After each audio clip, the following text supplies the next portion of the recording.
안녕하세요. 아유, 예, 오랜만입니다. 예, 무더위에 잘 지내셨나요? 그럭저럭 예. 지내고 있습니다. 마음은 더 빨리 찾아뵙고 싶었는데 어떻게 좀 늦어졌습니다.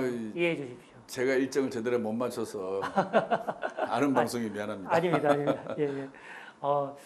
지금 뭐 저희가 인터뷰 준비하는 기간에도 많은 일들이 예. 생겼어요. 그래서 원래 준비했던 질문들 외에 또 추가되는 내용들도 있어서 예. 그런 것들 먼저 물어보도록 하겠습니다. 최근에 상임위가 국토이시잖아요. 예, 예. 국토에 관련된 이슈들이 계속 연이어 터지고 있습니다. 양평 고속도로도 있고 또 LH 순살 아파트라고 불리는 그런 좀 아파트 예. 건설 현장 붕괴 사고도 있었고 그래서 어느 때보다 좀 바쁜 기간을 지내고 계실 것 같아요. 어떻습니까 요즘? 근데 뭐 저희 지역적으로는 재건축 관련된 특별법 논의가 좀 네. 속도를 내면 좋겠는데 네. 방금 MC께서 말씀하신 대로 갑자기 원희룡 장관이 급발진하면서 양평고속도로 예. 모의와서는 이후에 상임위도 했고 지금도 여야 간의 공방이 치열하게 벌어지고 있고 또 LH가 발주한 아파트에 소위 철근이 없는 속칭 순살 아파트가 발견됨으로 인해서 많은 임대 아파트 거주하는 사람들이 불안감을 느끼고 있죠. 그 외에 우리 뭐 정자교 붕괴 사고다, 또 순회역 에스컬레이터 사고다 등등해서 저희가 도시화가 급속히 진행됨으로 인해서 지금 40년 지나가고 있지 않습니까? 그 과정에 안전과 재난에 관련된 문제들이 이제 불거지고 있는 거죠. 그래서 지금 국토위가 다른 어느 상임위보다도 실무적으로 일이 많이 쌓여 있는 그런 시기라고 생각하고 있습니다. 그러네요. 어떻게 보면 뭐 방금 얘기하신 분당 이 정자교 사고랑 순회역 엘리베이터 사고도 에스컬레이터 사고도 직간접적으로는 국토위랑 다 관련이 그렇죠. 있잖아요. 국토위하고 지방자치단체 함께 관리 책임이 있는 거죠. 그렇군요. 뭐 그런 현안 보고들을 들으셨을 텐데 뭐 지금 지금 저희 성남 지역에서 있었던 그 안전사고들은 다 후속 조치가 다 원활하게 진행되고 있는 지금 정자교 붕괴 사고 이후로 성남시 관내에 있는 다리들 다 점검을 하고 있지 않습니까? 저도 적지만 지금 한 9억 원 정도 국비를 확보해서 안전점검 관련 예산에 좀 추가적으로 보태게끔 예산을 확보했고요. 순회역 에스컬레이터는 그게 2번 에스컬레이터일 겁니다. 그건 완전 교체로 지금 들어갔고요. 그 옆에 있는 3번 에스컬레이터도 지금 노화가 심해서 이번 기회에 교체를 하고 있습니다. 그래서 2번, 3번이 함께 지금 교체 작업을 하다 보니까 또 주민들께서는 좀 불편한 부분도 있거든요. 나머지 순회역의 다른 에스컬레이터도 빠른 시간 내에 교체를 하려고 생각하고 있고요. 그뿐만 아니라 다른 역에 있는 에스컬레이터도 조기 점검을 실시해서 빠르면 올해 말, 일부는 내년 말까지 전면적으로 교체해 줄 것을 코레일에다가 요청을 했고 코레일에서 그렇게 하겠다고 답변을 한 상태입니다. 두 곳 다 지역구죠. 그렇죠. 예. 정자역, 순회역 다 우리 분당 을지역구입니다. 마침 지역구 의원이 국토위 의원이셔서 더 신속하게 해결이 된 것 같네요. 원래 사실 이런 안전사고들이 연이어 터지기 전에 원래 이제 상임위 옮기시면서 주되게 준비했던 건 사실 이 지역구를 포함한 성남 지역의 그런 분당, 특히 이제 분당 1기 신도시인 분당, 그다음에 성남 전체 또 뭐 전국적으로는 이런 노후 주택들을 이렇게 재건축하는 이런 정비 사업 등에 대한 좀 국가의 책임 또 그런 국가의 뭐 정책들을 좀 더 앞당기기 위한 그런 입법 노력들을 해오셨잖아요. 그렇죠.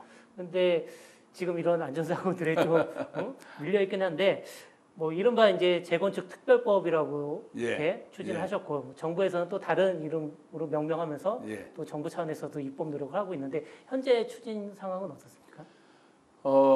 이제 정부가 발의한 법 이름이 노후계획도시 도시정비특별법인데요.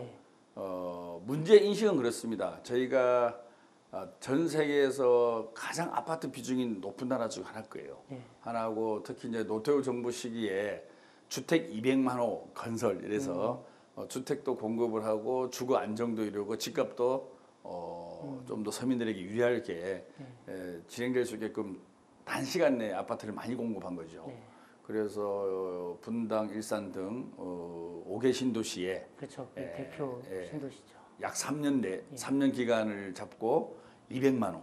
그러니까 단시간 내에 특정 지역에 대규모를 아파트를 공급한 아마 전 세계에서 가장 최초가 아닐까 싶어요. 네. 그 아파트가 이제 나이가 30살이 넘다 보니까 아무래도 아무래도 네. 노후화가 심해지고 네. 노후화에 따른 아파트 편의가 떨어지고 그리고 또 요즘에 또 탄소 중립 사회를 지향해야 되는데 에너지 소비가 또 많아지고 이런 여러 가지 문제점들이 있어 왔죠. 그래서 저도 원래 제가 뭐 증권하고 금융 쪽에 특화시켜서 의정 활동을 쭉 했었는데 지금은 그것도 중요하지만 우리 분당을 비롯한 신도시의 노후주택의 재정비를 위해서 일을 하는 것이 가장 의미가 있지 않을까. 왜냐하면은 이 도시라는 것이 특정 시기를 한번 놓쳐버리면 노후화가 심해지고 그러면 슬럼이 이루어져요.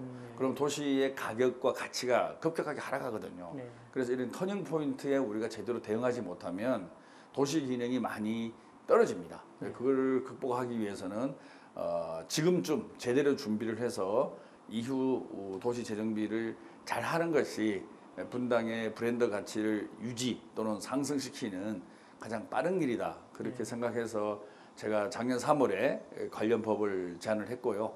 올 1월 달에 또 정부도 법을 제안을 한 거죠. 그러니까 기존에 재건축 관련된 법들도 많이 있습니다. 그렇죠. 많이 있는데 기존에 갖고 있는 재건축 관련 법으로는 재건축이 안 되거나 되더라도 느리게 될 수밖에 없는 게 현 상황이에요. 그러다 보니까 기존의 법을 뛰어넘는 새로운 법이 필요하다. 그게 소위 말해서 특별법이 되는 거죠. 네. 기존의 일반법으로도 할 수는 있어요. 할 수는 있는데 잘 안 되거나 속도가 아주 느릴 수밖에 없는 게 현 상황인데 그럼 이렇게 속도가 느리게 가는 것을 놔두는 게 좋으냐? 아니다. 특별법이라도 만들어서 이 속도를 더 높이고 빨리 도시 재생을 하는 것이 주민들에게 유리할 거냐라는 이제 판단을 한 건데 후자로 판단을 한 거죠. 그래서 지금 일반법을 하나하나 고쳐가면서 하는 것보다 노후 계획 도시에 관련된 특별법을 만들어서 좀 더 규제 완화와 더불어서 속도감 있게 재건축을 추진하자. 이게 특별법의 재정 취지고요. 크게 보면 네 가지입니다. 뭐냐면은 건폐율과 용적률을 완화하는 거. 건폐율과 용적률은 그 재건축의 사업 수익을 위해서 불가피한 측면이 있거든요. 그리고 두 번째가 이제 안전진단 완화죠. 지금의 안전진단 관련된 법으로 본다 그러면 우리 분당이나 신도시의 어느 아파트도 안전진단을 통과하기가 쉽지가 않습니다. 그러면 앞으로 10년 이상에 걸릴 수밖에 없는 건데요. 과연 이러한 노후화된 상태로 10년 이상 이 노후화된 아파트에 사는 것이 과연 정치가 해야 될 일인가? 저는 아니라고 보거든요. 그래서 안전진단에 대해서 일정 정도 규제 완화 또는 면제까지 검토해 볼 수 있는 사안이라 생각하고요. 또 하나가 이제 행정 처리에 신속합니다. 뭐 다 아시다시피 우리가 무슨 일을 하나 하다 보면은 부처 간에 또 같은 부처라도 같은 과별로 칸막이들이 다 있지 않습니까? 네. 그러다 보니까 일의 속도가 느리고 서로가 책임을 피하려고 하는 그런 행정 관료주의가 있거든요. 그래서 이런 것들을 뛰어넘어서 재건축 관련된 행정 처리를 좀 신속하고 일어나게 하자 이런 거고요. 또 하나가 이제 이주단지의 조성에 국가와 지방자치단체가 좀 더 지원과 관심을 기울여달라는 거죠. 신도시는 다 아시다시피 특정 지역에 대규모 아파트가 몰려 있어요. 그렇죠. 몰려 있다 보니까 이 주민들이 이주하는 데 있어서 한꺼번에 이 많은 사람들이 이주하다 보면 전세 대란이 있을 수 있고 또 여러 가지 학교에 있어서의 문제도 있을 수 있습니다. 그래서 이 부분을 어떻게 체계적으로 그리고 질서정연하게 또 순환식으로 이주를 제대로 할 단지를 미리 만들어 놓고 이주를 시킬 것이냐 이런 부분에 대해서도 국가와 지방자치단체가 책임감 있게 준비를 해달라. 크게 보면 이 네 가지를 이 특별법에 담았다 이렇게 보시면 될 겁니다. 제 분당에도 LH 임대 아파트가 많이 있는 걸로 알고 있습니다. 그래서 LH 임대 아파트들도 마찬가지로 노후 됐기 때문에 문제들이 많은데 많죠. 그것과 관련해서 좀 어떤 노후 개선을 위한 우정 활동을 하신 걸로 알고 있거든요. 어떤 사업이었는지 좀 소개해 주시죠. 그러니까 뭐 이제 외부에서 보기에는 분당 그러면 되게 잘 사는 마을이고 천당 아래 분당이라는 닉네임이 있듯이 대표적인 중산층 도시를 알고 있지 않습니까? 네. 근데 사실 분당에 임대 아파트가 꽤 많이 있다는 사실을 모르는 분들도 많이 있어요. 30년 이상 된 임대 아파트의 노후도도 상당히 심할 정도로 진행되고 있습니다. 그리고 이것이 국가 예산으로 진행을 하다 보니까 누군가가 신경을 안 쓰면 또 노후도가 더 빨리 속도가 나게 됩니다. 그래서 제가 국회의원 되고 나서 하얀마을과 청솔마을과 한솔마을의 임대 아파트의 노후도를 좀 더디게 하고 또 냉난방 이런 부분에 있어서 불편을 겪는 부분에 대해서 많이 신경을 쓰고 있고요. 그래서 샤시를 전면 교체해서 외부 온도를 좀 차단할 수 있게끔 하는 방법, 그 다음에 욕실을 전면 개조를 해서 어르신들이 좀 더 편하게 욕실도 사용하고 샤워도 할 수 있게끔 하는 방법, 그 다음에 옥상 방수라든지, 그리고 에너지 전략형 아파트가 아니죠. 30년 전 아파트라서. 그래서 임대 아파트의 그린 리모델링 사업이라는 게 있습니다. 그래서 그 예산을 우리 분당 지역에 좀 더 많이 확보를 해서 우리 그 임대 아파트의 리모델링, 다시 말해서 에너지 전략형 리모델링 사업을 착착 진행하고 있습니다. 알겠습니다. 그리고 좀 지역 공약 좀 한번 살펴보도록 할게요. 물론 뭐 여러 가지 많은 공약들 내셨지만 가시적으로 이렇게 눈에 지나다니면서 보이는 게 공공도서관이라든지 체육시설 이런 것들이 전에 없던 것들이 많이 생겨났어요. 제가 알아보니까 다 공약을 하셨던 사업이라고 들었는데 뭐 어떤 사업이었고 지금 현재 어떻게 조성이 됐는지 좀 소개해 주시죠. 우리 분당이 30년 전 눈높이로 아파트를 지었지 않습니까? 그렇죠. 그러다 보니까 현재 주민들의 눈높이하고는 안 맞는 부분이 많이 있죠. 특히나 이제 고령화가 됨으로 인해서 레저 스포츠 관련된 욕구가 많음에도 불구하고 그렇죠. 그런 그 스포츠를 즐길 수 있는 공간이 분당에는 아주 없습니다. 그리고 이 계획도시다 보니까 땅에 다 용도가 정해져 있어요. 그렇죠. 네, 그래서 우리 분당 남북권에 공공 실내 체육관이 전무했습니다. 그래서 제가 국회의원 되자마자 우리 분당 남북권에 체육관을 반드시 지어야 되겠다라는 생각을 갖고 땅을 알아봤는데 땅이 또 마땅치가 않아요. 이미 다 개발을 거의 했으니까. 다 개발되어 있고 또 대부분은 공원 부지로 묶여 있습니다. 그래서 분당 경령고 건너편에 금곡공원이라고 있습니다. 코너 땅에. 거기가 이제 나무도 몇 그루 없고 이런 공공 실내 체육관을 지을 수 있는 아주 최적의 장소라고 생각을 했는데 아무래도 환경단체들의 반발이 있는 거죠. 그리고 또 그러다 보니까 또 성남시에서도 적극적으로 안 나서고, 그래서 성남시도 적극적으로 설득을 저희가 하고 환경단체도 여기에서 없어지는 나무 그 이상으로 다른 곳에다가 훨씬 더 많은 나무를 심겠다 말씀도 드리고, 그리고 그동안에 성남시가 이 국비를 유치하는 데서는 좀 소극적이었어요. 왜냐 재정 자립도가 워낙 좋은 곳이다 보니까 굳이 국비에 손을 안 내밀어도 자체적으로 재정이 좀 여유가 있습니다. 그래서 근데 국비를 신청하려면 성남시에서 도면을 그려줘야 돼요. 하여튼 이런 많은 우여곡절이 있었습니다. 그래서 성남시를 설득시켜서 체육관 도면을 그려달라, 그다음에 토지도 확보를 해달라. 그런 것까지 다 의원실에서 한 거예요? 그렇죠. 저희가 할 수밖에 없죠. 우리가 안 나서면 성남시는 그동안에 국비 신청에 별로 경험이 없다 보니까 잘 일을 안 하더라고요. 그래서 성남시 설득시켜서 부지를 확보하고 설계도를 그려서 국민체육진흥공단을 저희가 찾아갔죠. 그래서 국민체육진흥공단에 이런 각 지역에 체육관을 지을 수 있는 예산이 있습니다. 그래서 제 기억에 아마 27억으로 기억을 하고 있는데요. 그래서 국민체육진흥공단으로부터 예산을 확보하고 성남시를 설득시켜서 5년 전에 착공식을 했고요. 이제 9월에 준공이 됩니다. 그리고 시범 운영을 거쳐서 아마 내년 1월부터 정식으로 운영이 되리라고 보는데 1, 2층에는 수영장이 있고요. 어린이 풀장도 있습니다. 수영장. 그리고 다목적 체육관이 있고요. 그다음에 각종 이제 룸들이 좀 있습니다. 그리고 바깥에는 우리 애들이 좋아하는 클라이밍 암벽 등반장도 만들어 놓고요. 그다음에 이게 탄천을 끼고 있는 위치를 잘 활용해서 2층과 3층에 탄천을 바라보는 탄천 뷰 전망의 데크들이 있습니다. 거기서 차도 한잔하고 대화도 나누고 커피를 함께 즐길 수 있는 또 그런 공간이 있거든요. 그래서 상당히 많은 시민들이 이용을 하리라고 보고요. 상당히 큰 규모네요. 특히 이제 건너편에는 분당 노인복지관 있지 않습니까? 네, 예, 분당 노인복지관에 계시는 어르신들도 거기서 즐기시다가 징검다리 건너서 이렇게 오시면 또 체육시설을 즐길 수 있거든요. 그래서 금곡공원 스포츠센터 그리고 분당 노인복지관 오가면서 건강도 증진시키고 또 친구들하고 또 친하게 잘 지낼 수 있는 그런 사교의 장으로도 활용될 수 있으면 좋겠다 그런 생각을 하고 있습니다.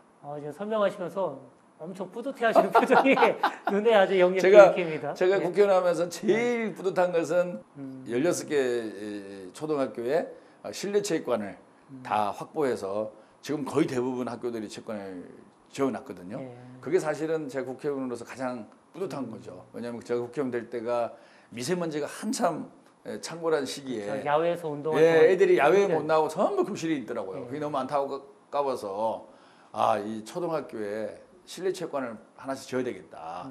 그게 국회의원으로서 내가 지역에서 기여할 수 있는 가장 큰 사명이다 생각해서 열심히 뛰어갔고 저희 관내 초등학교에 이제 모든 학교에 체육관을 다 지었죠. 그래서 열심히 지금 학생들이 거기서 액티비티 활동도 하고 스포츠 활동도 하고 또 졸업식 입학식도 이제 그곳에서 모여서 활동도 하고 하는데요. 그런 거와 그 초등학교 실내체육관의 연장선상에서 이제 일반 시민들이 즐길 수 있는 이런 어떤 스포츠 공간이 하나 생긴다는 게 너무나 행복하고 또 국회의원이 열심히 하면 되는구나 이런 자신감도 좀 갖게 되는 거죠. 그리고 또 하나가 이제 순회 도서관입니다. 예, 우리 분당이 전국 어디 지역보다도 교육하기 좋은 도시잖아요. 그렇죠. 이게 단순히 뭐 좋은 대학 간다는 차원에서의 교육도 교육이지만 그만큼 부모들이 자녀를 올바르게 키우겠다라는 그 열망이 뜨거운 도시거든요. 그런데 도서관이 너무 없어요. 예, 그래서 그도 땅 찾기가 너무 힘들었습니다. 이것도 잘 찾아내시네 그래도. 이것도 또 공업부지를 활용할 수밖에 없는 게 분당의 현실입니다. 이번에 어느 부지? 예, 그래서 순회 3동에 동국대 한방병원 뒤에 순회공원이라고 있습니다. 예, 순회공원의 윗단 말고 아랫단을 활용을 해서 약 300억 규모의 순회 도서관이 지금 진행 중에 있고요. 내년 아마 10월 정도면 완공이 될 겁니다. 그래서 단순히 도서관이라고 하면 가서 열람실에 앉아서 책을 보는 공간이 아니라 지역 주민들의 커뮤니티도 하고 학생들은 자기 개발, 특히 요즘에는 조기 은퇴자들이 많이 있지 않습니까? 이런 그 청년들을 위한 재개발 프로그램이라든지 뭐 다양한 내용과 컨텐츠를 갖고 주민들과 함께 호흡할 수 있는 지역 공동체의 센터, 또 힐링의 공간, 그다음에 사교의 공간 이런 것들의 역할을 할 수 있는 순회 도서관이 또 지금 진도가 잘 나가고 있습니다. 그 순회 도서관 건립에도 뭐 국비가 그렇죠. 들어가 있죠. 지금까지 그런 개인의 어떤 의정 역량을 통해서 우리 분당 도시를 한층 더 업그레이드하고 대한민국의 좀 발전을 이렇게 이끌어 나오고 계신데 혼자 힘으로는 역부족인 거잖아요. 아무리 뛰어난 개인 역량을 가지고 그리고 아무리 내가 개인 역량이 뛰어나도 공동체 내에서 어떤 같은 짐을 짊어질 수도 있는 거고 정치인으로서 제가 이 말씀을 드린 게 요즘 민주당이 여러 가지 혁신위원회까지 투입이 됐는데도 좀 국민들에게 좀 실망을 주는 좀 여러 설화들이 있었잖아요. 그러면서 좀 걱정하는 국민들이 많습니다. 같은 당인으로서 이 부분에 대해서 좀 어떤 공동의 책임감을 느끼시는지 또한 뭐 앞으로 좀 어떻게 당이 혁신해야 된다고 생각하시는지 좀 그런 고견도 부탁드립니다. 정말 뭐 우리나라 대한민국이 모든 영역에서는 선진국인데 정치만 후진적이다 이런 얘기를 참 많이 하잖아요. 그리고 어떻게 정치가 국민을 걱정하고 보살펴야 되는데 국민이 정치인을 걱정하냐 이런 그 말씀도 하시고 그래서 정말 국회의원의 한 사람으로서 죄송하고 저도 어떻게 보면은 기존 정치에 때가 묻지 않은 어떻게 보면은 새로운 정치인으로 출발을 했는데 제가 지금 8년차 국회의원을 하고 있거든요. 그럼에도 불구하고 이런 국민에게 믿음과 신뢰를 주는 정치 측면에서는 참 개선된 게 없구나 그런 생각을 많이 하고 있습니다. 그러니까 저 스스로는 참 그렇게 하려고 노력을 하고 제가 내세웠던 공약도 이행하려고 많은 노력을 했고 또 성과를 나름대로 냈다고 생각하는데 민주당이라는 큰 그 그릇을 통해서 봤을 때는 상당히 점수가 그렇게 후하지는 않는 것 같아요. 근데 그 원인이 뭘까 참 고민을 많이 하는데 저는 개인적으로는 우리나라 대통령 중심제의 권력 구조를 바꾸지 않고서는 참 쉽지 않지 않을까라는 생각을 합니다. 저도 야당으로 출발해서 여당 했다가 다시 야당이잖아요. 지금 이제 국민의힘은 여당이 돼 있는데 저희 때도 마찬가지지만 지금 국민의힘을 보더라도 오로지 용산만 쳐다보는 모습이 국민들에게 보이잖아요. 아마 저희들도 그랬을 것 같아요. 오로지 청와대만 바라보는. 그만큼 대통령이 갖고 있는 권력의 힘이 어마어마한 거죠. 대통령 중심제 국가에서. 저는 이 권력 구조의 제왕적 대통령 구조, 저는 이 제왕적 대통령제의 권력 구조를 의회를 중심으로 한 권력으로 바꾸지 않는 이상은 상당히 어렵지 않을까라는 생각하는데 또 한편에서는 의회, 국회에 대한 신뢰도 또 만만치 않죠. 되게 떨어져 있지 않습니까? 예, 그렇죠. 그래서 약간 이중적이 있는 거죠. 많은 전문가들은 대통령 중심제 제왕적 권력 구조를 바꿔야 된다고 얘기하면서 그럼 그 대안은 의회에서 좀 더 활발하게 기능을 해달라 그러는데 우리나라도 국회, 의회의 신뢰가 떨어져 있어요. 그러다 보니까 정답이 안 나오는 거죠. 네, 정답이 안 나오고 계속 논란 속에서 컨센서스를 만들어 가지 못하는 이런 거거든요. 저희가 국회의원 선거를 매년 해보면 4년마다 국회의원 선거를 하는데요. 약 50%가 여야 모두 초선들이 당선됩니다. 그게 최근 20년간의 결과예요. 그럼에도 불구하고 새로운 인물이 거의 50% 수율이 됨에도 불구하고 정치는 바뀌지 않는 거죠. 50%가 불가리 됐는데도. 그렇죠. 그래서 크게 본다 그러면 물론 사람의 문제가 있겠지만 전체적으로 보면 권력 구조, 정치 체계의 문제가 아닌가.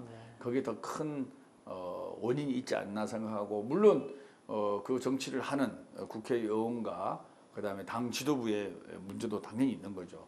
하지만 어찌됐든 대통령이 모든 것을 결정하고 대통령 주변에 있는 사람들이 권력을 다 누리는 하는 국회와 의회는 계속 들려질 수밖에 없는 거고 그 속에서 많은 모순들이 발생한다고 생각하고 있습니다. 그리고 우리 국회의 모습이 가장 국민들에게 보기에는 성과가 안 나는 거 아니겠습니까? 네. 성과가. 그게 저는 양당제의 문제라고 봐요. 양당제라는 것이 국민들 보기에는 속이 시원할지 모르겠지만 어쨌든 이긴 대통령을 배출한 정당은 자기들이 원하는 대로 하려고 하는 거고 또 반대당은 그걸 막아야 될 책임이 있는 거죠. 그러다 보니까 지속적으로 대립의 국면으로 가게 되는 거거든요. 그래서 제왕적 대통령제를 극복하고 의회 중심의 정치가 복원되면 좋겠고요. 의회 중심의 정치가 성과를 내려 그러면 양당제의 한계가 너무나 크게 드러나고 있다고 생각합니다. 그래서 다당제로 가야 되는데 다당제로 가기 위해서는 관련된 선거법이라든지 정치 관련된 제도를 개선을 해야 됩니다. 근데 또 이게 의회에 대한 신뢰가 워낙 국민들이 낮기 때문에 의원 정수를 늘린다든지 이런 부분에서도 반발이 심하고 그러다 보니까 또 다당제를 가기 위한 또 여러 가지가 잘 안 만들어져요. 어떻게 보면 이게 닭이 먼저냐 알이 먼저냐 이런 논리일 수도 있겠지만 좀 더 국민들께서 어찌됐든 정치는 필요하다. 그러니까 국민을 대신해서 일할 수 있는 정치가 필요한 거 그게 대의민주주의 아니겠습니까? 대의민주주의의 핵심은 국회의원이죠.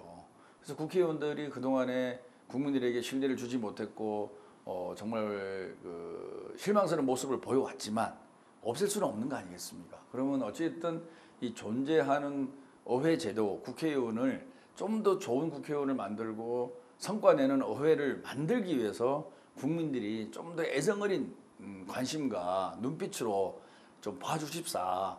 계속 국회와 국회의원을 혐오를 한들 우리 정치는 나아지지 않으리라고 봅니다. 혐오를 넘어서서 좀 더 관심과 지원을 해 주셔야만이 어찌됐든 국민을 대신해서 일하는 의회 민주주의가 좀 제대로 작동이 되게끔 만들어야 되거든요. 그러려면 저는 양당제보다는 다당제로 가야 되고 다당제로 가기 위해서는 여러 가지 선거 관련된 제도도 바뀌고 일정 부분 의원 정수가 늘어날 수도 있다고 봅니다. 그런 것까지 감안해서 뭔가 다당제를 통해서 양보와 타협을 하는 문화가 일상화돼야 되고 그런 양보와 타협의 일상화 속에서 성과를 만들어내는 거죠. 그 성과가 국민에게 이익으로 돌아가는 것을 체감을 하면 저는 정치가 복원된다고 봐요. 근데 지금은 전부 대통령 주변에서 의사결정을 내리고 각 당도 대통령 눈치를 보고 있고 또 양당제 구조화에서 자기 당만 옳다라고 주장하고 있고 일정 부분 양보와 타협을 하려면 자기 지지자, 자기 시정부로부터는 또 개혁의 후퇴다. 또 욕을 먹고 있는 이 쳇바퀴 돌듯이 돌고 있습니다. 우리 정치가. 그런 것들을 조금 국민들께서 좀 넓은 마음으로 좀 봐주시고 필요악이라는 표현이 맞는지 모르겠지만 어쨌든 대의민주주의에서 국회의원은 반드시 필요한 거죠. 직접 민주주의로 돌아가지 않는 이상은. 그럼 그 제도를 혐오할 것이 아니라 혐오를 극복하고 좀 더 관심과 애정을 갖고 봐주시는 게 우리나라 정치를 위해서 또 대한민국 발전을 위해서 좋지 않을까 그런 생각을 감히 드려봅니다. 네, 저도 뭐 국민의 한 사람으로서 한번 기대해 보도록 하겠습니다. 이제 마지막으로 이제 임기가 얼마 안 남았잖아요. 남은 1년도 안 남았죠. 남은 임기 내에 좀 더 신경 쓰고자 하는 그런 현안들이 있으면 좀 말씀해 주시고요. 좀 지역 국민들에게도 마지막 한 말씀 부탁드릴게요. 저 분당이 정말 살기 좋은 도시고 지난 30년 동안 대한민국에서 가장 브랜드 가치가 높은 도시가 바로 우리 분당입니다. 이 브랜드 가치를 계속 유지해야 될 책임이 국회의원에게 있다고 생각하고요. 주민들과의 소통을 통해서 어떻게 하면 정말 분당 주민이라는 것이 자랑스럽고 앞으로도 영원히 나는 분당에 살겠다 이런 그 자긍심을 갖게끔 만들 생각입니다. 분당이 갖고 있는 많은 현안들이 있는데요. 특히 우리 분당 주변에 광주와 용인 쪽의 인구가 늘어남으로 인해서 출퇴근 시간에 많은 고통을 겪고 있습니다. 맞습니다. 특히 광주 오포 인구가 급증하면서 광주 오포에서 판교까지 아침 출근 시간이 거의 1시간을 넘기고 있고요. 그렇죠. 태제고개로부터. 그래서 오포 태제고개부터 분당동, 서현동, 판교까지 전철을 반드시 유치를 해서 출퇴근 문제를 해결해야 될 책임이 있다고 생각합니다. 그것을 위해서 지속적으로 좀 노력을 하고 있다는 말씀 드리고요. 또 판교의 후광 속에서 저희가 마이스 산업을 부흥시킬 수 있는 참 좋은 조건인데 과거 저희가 마이스 단지를 유치했다가 여소야대 국민의힘 시의원들의 반발로 결국 이것이 반납된 적이 있습니다. 이제는 성남시가 은수미 시장 시절부터 다시 재추진하고 있는데요. 백현동 주변의 부지를 잘 개발해서 정말 판교의 유리한 산업을 잘 서포트할 수 있는 그리고 그 산업이 지속적으로 발전할 수 있는 마이스 산업을 반드시 정착시키게끔 최선의 노력을 다하겠다는 말씀을 드립니다. 구민동 주민들의 소외감이 저희 지역에서는 가장 큽니다. 하송말 처리장이 약 지금 20년 동안에 방치가 되어 있는데요. LH랑 함께 결합 개발을 추진하다가 대장동 사건이 터지면서 무산이 된 바 있습니다. 원래 계획대로 문화복지시설을 대폭 확충해서 구미동 주민들이 가장 원하는 그런 시설로 하송말 처리장을 개발할 예정이고요. 오리역에 있는 법원부지가 있습니다. 그 법원부지는 지금 계획으로는 내년 상반기 중에 성남시가 그 땅을 매입하게 됩니다. 매입을 해서 일정 부분 용도 변경 후에 기업을 유치할 수 있는 땅으로 변모시켜서 오리역 그 부지에 기업이 잘 들어와서 좋은 일자리도 만들어지고 주변 상권을 활성화하는데 크게 도움이 되는 땅으로 탈바꿈할 예정입니다. 그리고 농협 하나로 마트 부지는 여러분도 아시다시피 그쪽에 우리 분당 남북권의 랜드마크로 개발할 필요성이 주민들에게 제기가 되고 있고 저희들도 함께 어떻게 하면 그 부분을 랜드마크화할 것이냐 주민 여러분과 함께 논의해 가도록 하겠습니다. 마지막으로 남은 임기 동안에 또 살피실 지역 현안에 대해서도 잘 설명 들었고요. 그 사업들도 착착 잘 진행되기를 저희도 기원하고 응원하도록 하겠습니다. 오늘 인터뷰 감사합니다. 장시간 감사합니다.